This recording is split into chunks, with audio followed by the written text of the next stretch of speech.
កម្ពុជាងាកទៅរកសង្ហបុរីនិងម៉ាឡេស៊ីដើម្បីនាំចូលប្រេងខណៈវៀតណាមនិងចិនរដ្ឋបတ်ការផ្គត់ផ្គង់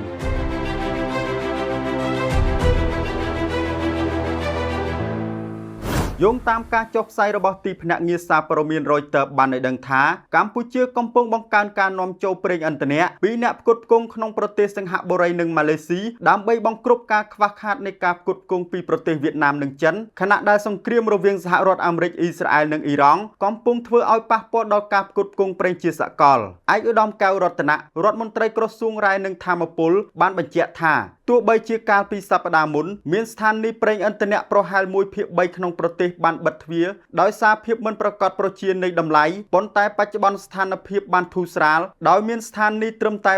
5.77%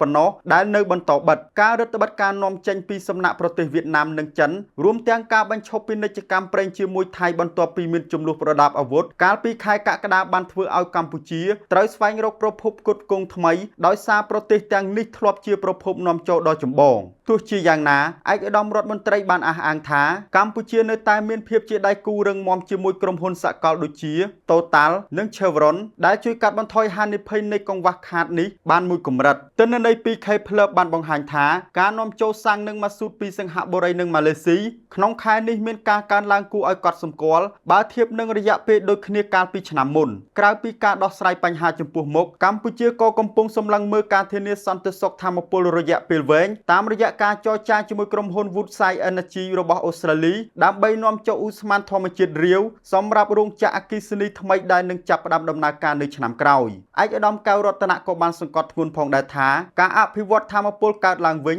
និងការបង្កើតបណ្ដាញអគ្គិសនីអាស៊ានគឺជាគន្លឹះដ៏សំខាន់ក្នុងការធ្វើឲ្យកម្ពុជាក៏ដូចជាតំបន់ទាំងមូលមានភាពធន់កាន់តែខ្លាំងចំពោះវិបត្តិធម្មពលដែលកើតចេញពីចំនួនភូមិសាស្ត្រនយោបាយនៅមជ្ឈិមបូព៌ាខ្ញុំបាទស៊ីណាតពីរំលេច News TV ចុងភៅហេងមេងឡាយសូមស្វាគមន៍ប្រូម៉ូសិនពិសេសពីចុងភៅហេងមេងឡាយមាន free ជូនរហូតដល់ទៅ15មុខនិងភោជនីយដ្ឋានសម្រាប់គូស្វាមីភរិយាថ្មី25គូដំបូងដែលមានបំណងចង់រៀបអាពាហ៍ពិពាហ៍និងពិសាភោជនីយអាហារនៅភោជនីយដ្ឋានចាប់ពី40តុ60តុនិង80តុប្រញាប់រស់រានឡើងកម្មវិធីពិសេសនេះផ្ដល់ជូនត្រឹមតែ25គូដំបូងតែប៉ុណ្ណោះសូមតាក់ទងមកកាន់ហាងយើងខ្ញុំតាមរយៈ Telegram អាសយដ្ឋានផ្ទះលេខ96ផ្លូវ 3BT សង្កាត់បឹងទំពុន1ខណ្ឌមានជ័យរាជធានីភ្នំពេញឬតាក់ទងតាមរយៈទំព័រ Facebook Page ផ្លូវការហេងមេងឡាយ